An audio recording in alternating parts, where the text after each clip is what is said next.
და ჩვენ დღევანდელი გადაცემის მთავარი თემა და მთავარი სტუმარი ეს გახლავთ ბატონი რეზო ჩხეიძე, რომელიც დღეს იუბილარია და ძალიან დიდი პატივი გვაქვს ჩვენ რომ სწორედ დილას იწყებს ჩვენთან ერთად და ის ჩვენთან ერთად არის სტუდიაში.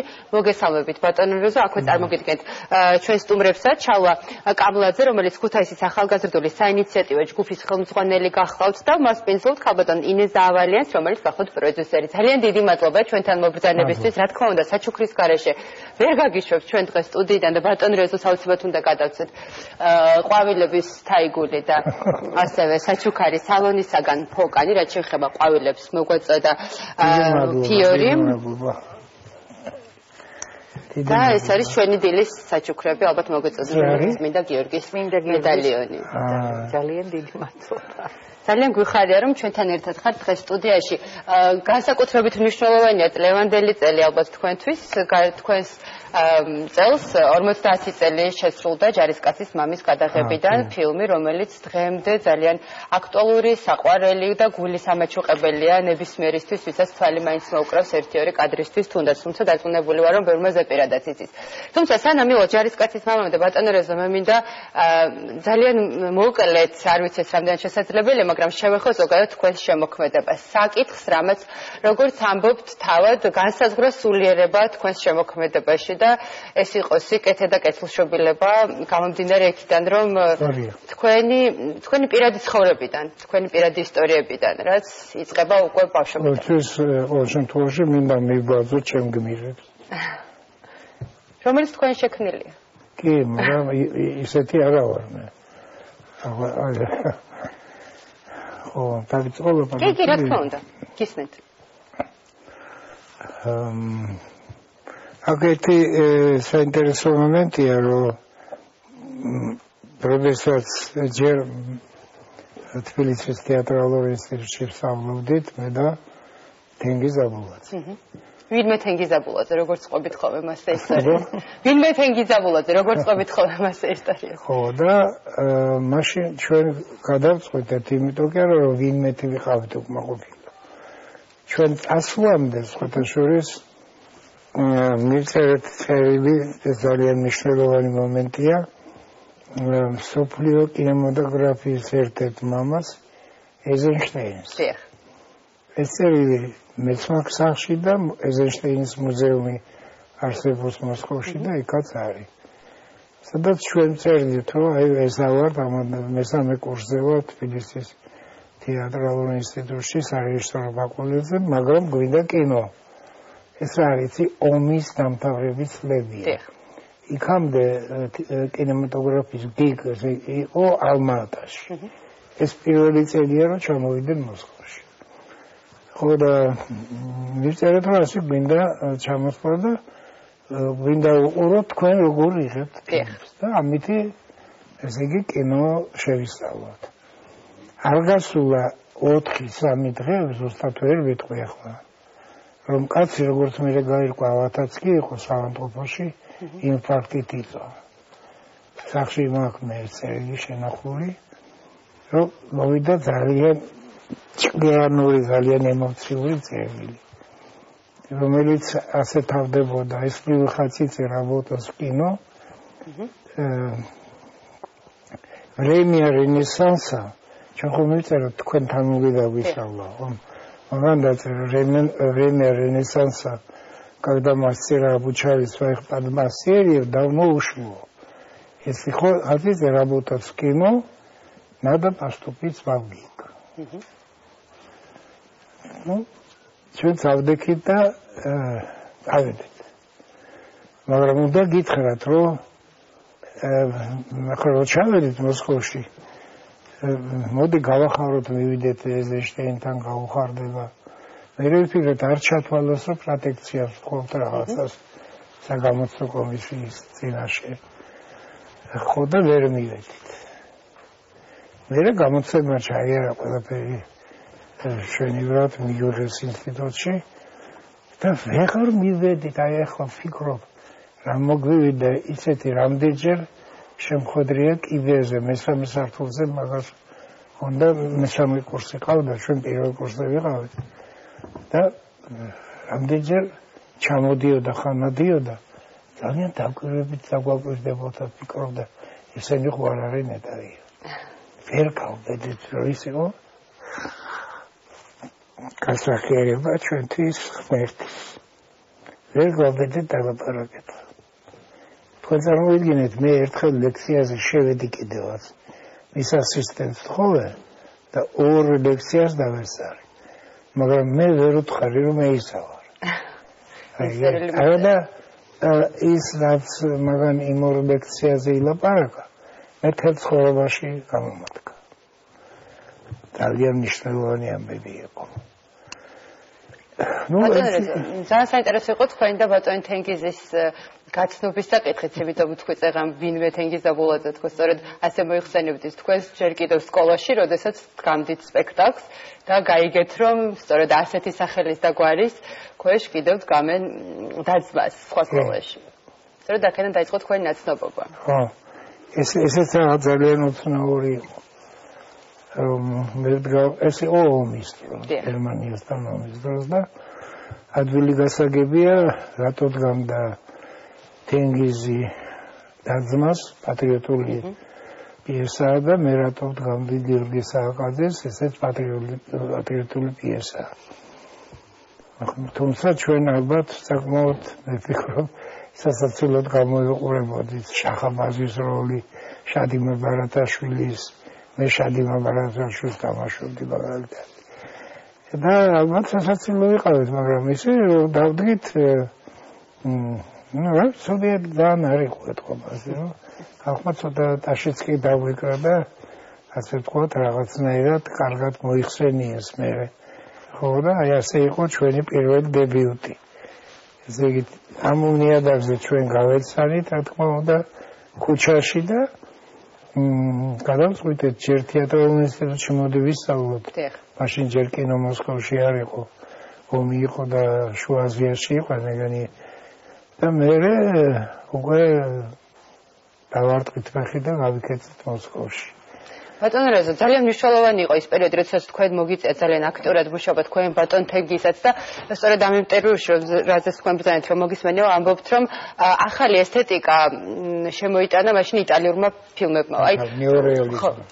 გითხარით აი ამ პერიოდის შესახებ და მართლაც მნიშვნელოვანი იყო, იმიტომ რომ დღემდე დარჩა შედევრებად ის ნამუშევრები, რისი რეჟისორიც თქვენ ბრძანდებით. ხო, იტალიელები კინოში ხშირად იყვნენ ისეთ როლში, რომ სოფლიო კინემატოგრაფს აჩვენებდნენ ახალ გზებს. ჩვენ დროს ეს იყო ნეორეალიზმი. ნეორეალიზმი ნიშნავდა რეალიზმი ყოველთვის არსებობდა. ნეორეალიზმი, ნეო, ესე იგი ახალი რეალიზმი. ესე იგი ასრაცმულიდან დაწყებული სახლებს ან ბინებს, სადაც მოქმედი გმირები მოქმედებდნენ, ყველაფერი იყო დაღი აბსოლუტურად ცხოვრებისა. არავითარი სიყალბე იქ არ არსებობდა. ერთ იტალიელ კინოკრიტიკოსს აქვს გამოთქმული ასეთი აზრი. მას ეკითხებია, რა არის იტალიური ამერიკული კინო. აი დაუკვირდით, რას გეტყვით. ეს პასუხობს, ამერიკული კინო არის, აი ეკრანზე წარმოვიდგინეთ. გაფრინდა თვითფრინა. აბა იტალიური რა არის? იტალიური არის გაფრინდა თვითფრინავი. მოფრინდა თვითფრინავი. გაფრინდა თვითფრინავი. ეს დაკვირვება. ცხოვრებაში როგორ მიმდინარეობს ჭკუაგონება, ცხოვრება და ყველაფერი. ეს თითქოს გონება მახვილური ნათქვამია. რომ დააკვირდეთ ზუსტი ნათქვამია. იტალიურმა რეალიზმმა მაშინ ძალიან დიდი გავლენა იქონია სოფლიო კინემატოგრაფზე, ისე რომ ჩვენც შეგვეხო, ძალიან ღრმად შეგვეხო და ჩვენ განსაკუთრებით საერთოდ ერთგული დავრჩით ამ ფორმებისა და განსაკუთრებით მაგდანას ლურჯა პირველი ფილმი, რომელიც გადავიღეთ თენგიზთან ერთად გადავიღეთ მე და თენგიზმა. ეს იყო, რა თქმა უნდა, ბევრი მხრივ აგებული იმ ესთეტიკის პრინციპებზე, რომელსაც იტალიური ნეორეალიზმი ამხორციელებს. კი ბატონ რეზო და 1964 წელს უნდა გადავიდეთ, როდესაც გამოჩნდა უკვე ჯარისკაცის მამა ეკრანებზე. და მართლა ძალიან დიდი იყო გამოხმაურება და დღემდე მე პირადად ემოციის გარეშე და ცნობილის გარეშე ამ ფილმს ვერ ვუყურებ. სანამ 3 წრე გაიარა ტრავლაიმ, თქვენ მოასწარეთ და სულიკო ჟღენტის სცენარი წაიკითხეთ. და ძალიან მოგეწონათ, ასე იყო, ხო? რომ გაიარა? ტრამვაიში შენურ სცენარს. ხო, სცენარი არ იყო, ეს იყო ჯერ განაცხადი. ხო, განაცხადი ასე დაახლოებით 9 გვერდზე. მაგრამ უნდა გითხრათ, ჯერ ერთი ამის ავტორს, ესე იგი სულიკო ჟღენტს ვერ ვიცნობდი მოსხოვით. მე და თენგიზი ვსწავლობდით სარეჟისორო ფაკულტეტზე, ბატონი სულიკო ჟღენტი სწავლობდა სასცენაროზე. ასე ჩვენი ურთიერთობა უკვე ამ წლების მანძილზე იყო ძალიან ისეთი, ხო, ქართველი და ამ მაინც უცხო ქვეყანაში. ასე რომ არ არის გასაკვირი, რომ ჩვენ შევერთდით ამ დროს. ხო, თუმცა გარემო, როდესაც მე მოყოლი ვარ ამას რამდენჯერ მე არ ვიცი რამდენად საინტერესო იქნება, როდესაც სულიკომ ერთშვენიერ დღეს გადაღებები დამთავრდა საღამოხანია. ჩვენი სურათიც კი არა, სხვა ფილმი იყო. და ვდგავართ იქ წყალშოშხებული წყალი ამოდიოდა ასე. თბილისში იყო ძველადაზე სტუდიის ტერიტორიაზე საერთოდ. და ლაპარაკობთ ახლა იქ კიდე სხვებით როგორ ჩაატარა თქვა იმ ჯგუფმა გადაღება, ამ ჯგუფმა, ჩვენმა ჯგუფმა იქითახე და მე სულიკომ დახედა სას და თქვა რომ მე ბათუმში მივდივარ, სულიკო დაბადებით ბათუმიდან იყო. და რა გინდა ვიცი რეზო თუ ნახარ ერთი ეს აიკითხო და ჩამიდო ჯიბეში. ის კი არ გააკეთა მე დავწერე ესეთი კაცი არის. ძალიან მორიდებით. ძალიან ისეთი ადამიანი, მithom რაღაცა რა ვიცით. მე მგონია კინოთეატრში შესასვლელ ბილეთს ვერ მიცემ ადამიანს, მაინც გეიბღიმზები რაღაცა. ესეთი კაცი იყო. ძალიან თავდაბარი, ძალიან ნიჭიერი და ძალიან ბევრის გამკეთებელი. ნიჭიერი, უნიჭიერესი კაცი და ამოართვეს მე ბათუმში მივდივარო და შემოწმდა რომ წაგეკითხათ. ნუ წავიკითხე და რა თქმა უნდა იმავე ამის რომ მივედი სახლში, იქვე წავიკითხე, იქვე დავურეკე, უთხარი რომ ძალიან მომეწონა და შენ როდის ჩამოხვალ მეთქი. მითხრა აქ 1-2-3 დღე დავრჩებიო და დიდი ხანი არ ყოფილვარ დედასთან, მამასთან და ბავშვებთან და ჩამოვალ და შეუდგეთ საქმეს და ალბათ იქვე მოგივიდეს თავში აზრად, ვის უნდა შეესრულებინა თავი. მაგიაში არ ყოფილა. ჯერ ერთი მაგ საერთოდ არ არის მიღებული წესად და ისედაც ბატონ სერგო შეიძლება ჩვენ მრავალი სინჯების შემდეგ მივარდეთ. მათ შორის იყო კარგი კანდიდატურები, მაგრამ ვერ ვიტყვი რომ რომელიმე ოდნა მაინც მიახლებოდა.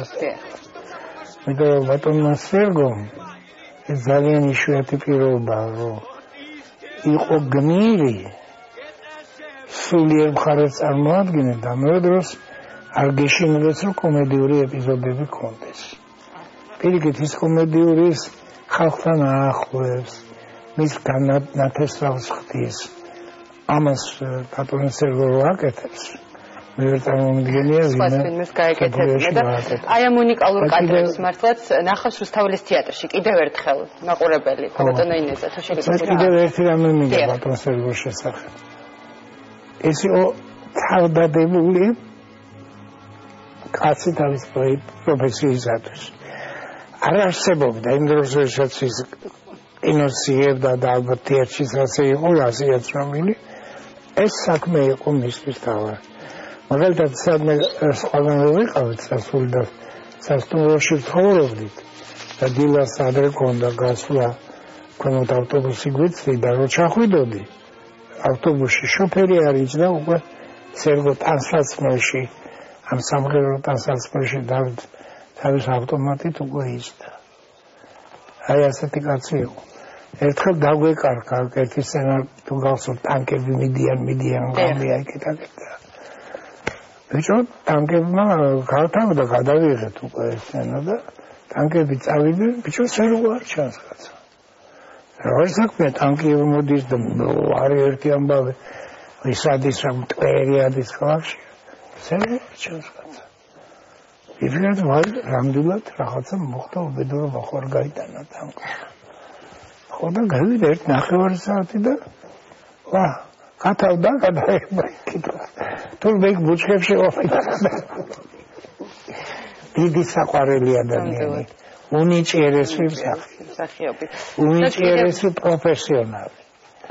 ყველას რომ მაგალითს აძლევდა როგორ უნდა იმუშაოს. ბატონო და ამის გახსენების შესაძლებლობა ნამდვილად ექნება იმ მაყურებელს ვის მოვაროს თვალისწინში. 11 დეკემბერს ქალაქის მერიის დახმარებით აღინიშნება 50 წლისთავი ჯარისკაცის მამის და ბატონი რეზოს სამირვიანის დასტურებელი იუბილე. ეს არის ალბათ ძალიან იშვიათი შემთხვევა, რომ 50 წელი ფილმი იყოს ეკრანზე და მისაღები იყოს ამ გაფერადებულმა ვარიანტმა კიდე ახალი სიცოცხლე მიცა და ახალგაზრდობისთვის უფრო მისაღებია. ბატონი რეზო დიდხანს არ თანხმდებოდა, მაგრამ მე თვითონ იმუშავა და ეს არის ერთადერთი შემთხვევა, როცა ფილმზე ამ კოლორიზაციაზე იმუშავა თვითონ ავტორმა და ამან ალბათ მართლა დაასვა დაღი, იმიტომ რომ იმ გაფერადებულ ფილმებს შორის ბატონი რეზოს ფილმი არის ყველაზე კარგი.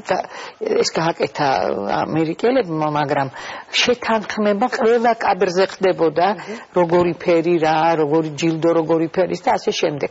და ეთყობა კიდეც ფილმს რაღაც ესეთი სინატიფე შეინარჩუნა. ეს საღამო არის ალბათ ქედის მოხრა ამ ფილმის წინაშე გახსენება იმისა, რომ ბევრი ქართველი დაიღუპა და ჩვენის უნდა ვაღიაროთ, რომ ჩვენი ომიც იყო და კიდე იმისი, რომ ქედი მომიხაროთ ბატონი რეზოს წინაშე, ეს არ არის ცოტა ასაკი, 58 წელი საკმაოდ დიდი ასაკია, მაგრამ გარდა ამისა ამ დღეს მოხდება ძალიან მნიშვნელოვანი რამ.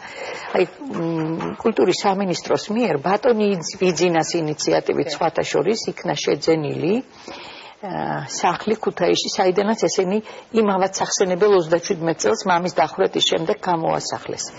და ამ სახლში განსაზღვრულია გაკეთდეს მუზეუმი, ყველა ბატონი რეზოს ყველა ნივთი იქნება იქ განთავსებული და გაკეთდება კინოსკოლა და ქვემოთ იქნება 60 კაციანი კინოდარბაზი. ამ საქმეში ძალიან ორგანულად და აი ქუთაისურად რომ ვიტყვით, მე ქუთაისელი ვარ და ვამაყობ იმით, რომ ქუთაისლები ასეთი ინიციატივიანი არიან. ჩაერთო ქალაქის მერია, ბატონი შოთა მურგულიამ რომ მოისმინა, ნუ პირდაპირ ისეთნაირად თითქოს იმ დღესვე დაავალა ქალაქის თავარ არქიტექტორს გადაწყვეტილი იყო უკვე. თითქოს ყველაფერი გადაწყვეტილია. ახლა ამ